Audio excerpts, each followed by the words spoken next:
En medio de un sangriento holocausto de mexicanos exterminando mexicanos, cerca de 200,000 muertos de una guerra inventada y patrocinada desde Estados Unidos, incalculables desaparecidos de autoridades delincuentes al servicio del sistema, cerca de 500,000 desplazados y despojados de sus tierras en favor de las transnacionales, innumerables presos políticos que siguen peleando ante la devastación absoluta de un país en remate, una economía en picada, ante el robo desmedido y descarado de impuestos presidentes que se lo han embolsado todo junto a sus sicarios del gabinete, un desastroso papel geopolítico asignado desde el nuevo orden mundial, donde uno de sus máximos representantes, el Papa Francisco, visita México ante la insoportable debacle, a sabiendas del tamaño de manipulación en el nombre de Dios, a través de una de las instituciones más criminales de la historia,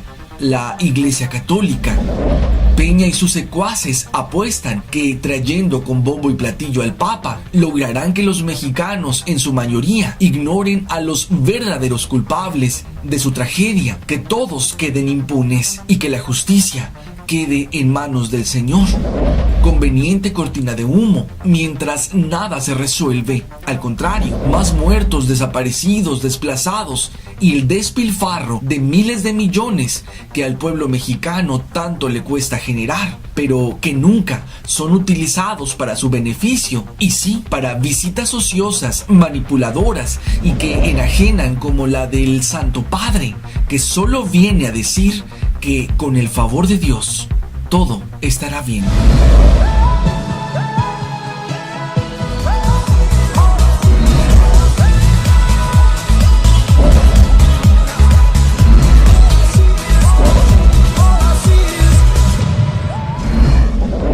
Es evidente que la visita del Papa Francisco a México no resolverá nada, solo será una ociosa visita que, según calculan, nos costará cerca de 40,000 pesos por minuto donde se presente.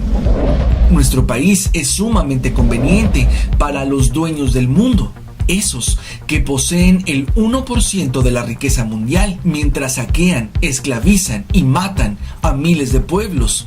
El Vaticano y su máximo representante forman parte de ellos.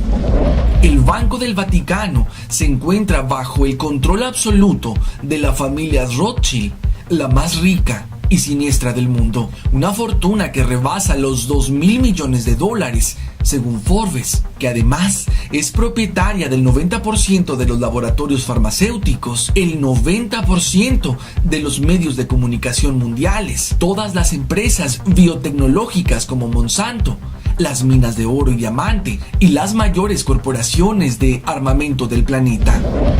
Debemos saber que antes de ser papa, Francisco ya trabajaba para las transnacionales más mortíferas del mundo.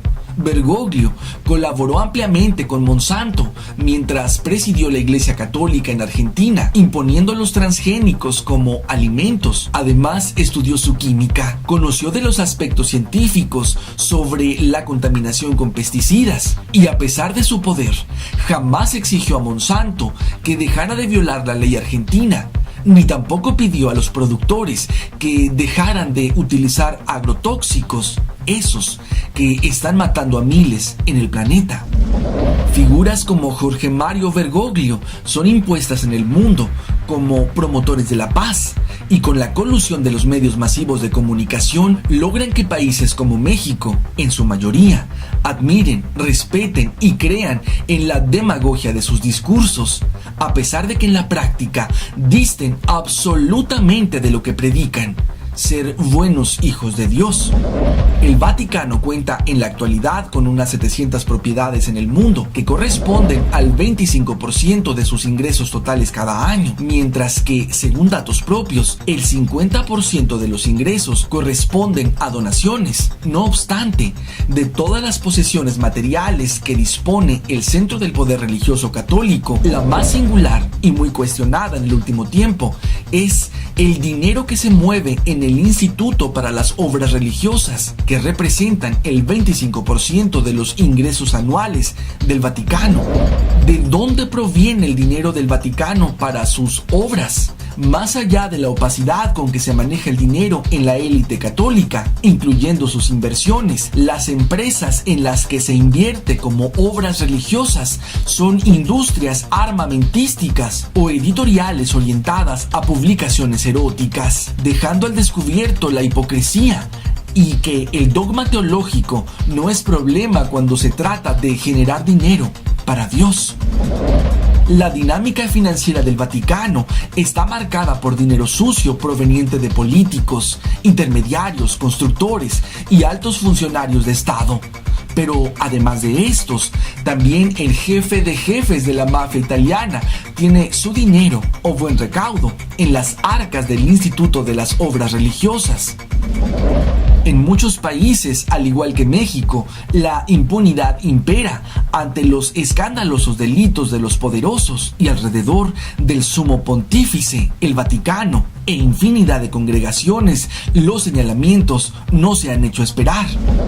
Kevin Annett, secretario encargado del Tribunal Internacional de Crímenes de la Iglesia y el Estado, en 2014 denunció en la ciudad de Nueva York, frente al consulado canadiense, la tortura y violación de niños por parte de la Iglesia Católica Romana y que organismos como la ONU no han hecho nada para detener esos crímenes.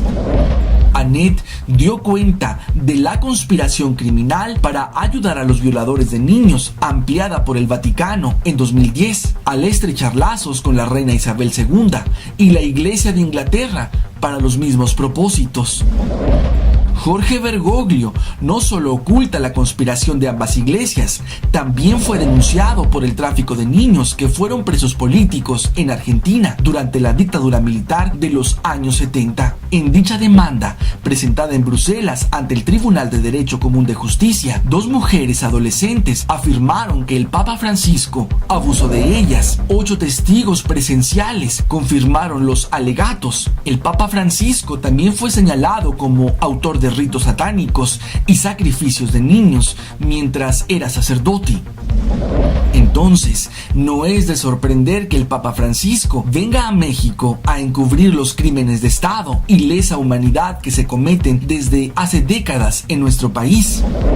La exoneración forma parte de las políticas hipócritas de las instituciones religiosas. Recientemente, el Papa Francisco concedió el perdón a los legionarios de Cristo y a todos los miembros del movimiento Regnum Christi.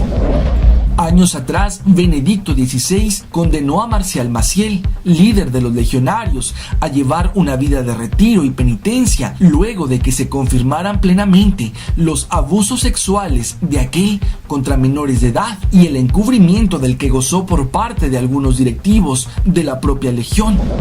Y es que negocios son negocios. El periodista estadounidense Jason Berry detalló la manera en que Marcial Maciel gastaba sumas millonarias en regalos y dádivas a los jerarcas de la iglesia, empezando por el Papa Juan Pablo II. El fundador de los Legionarios de Cristo acumulaba poder para el fortalecimiento de su orden, al tiempo que se blindaba para salir airoso de las acusaciones que se le hacían por pederastía y que al final eran del dominio público.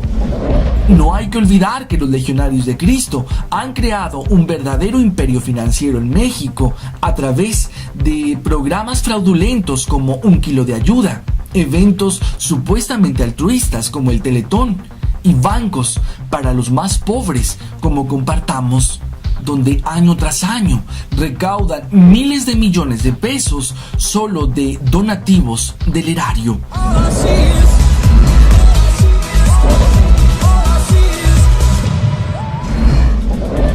La visita del Papa Francisco a México sirve para entender cómo un pueblo tan vapuleado como el mexicano sigue consecuentando y empoderando a sus verdugos. A pesar de los escándalos de pederastía y negocios sucios, 8 de cada 10 mexicanos, según Parametría, creen fielmente en la institución religiosa católica, en la farsa de la Virgen de Guadalupe y respetan la figura del Papa, aunque este sea un criminal al servicio del nuevo orden mundial.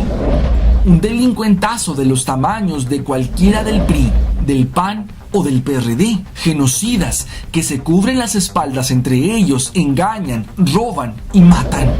Verdaderos terroristas al amparo de la fe.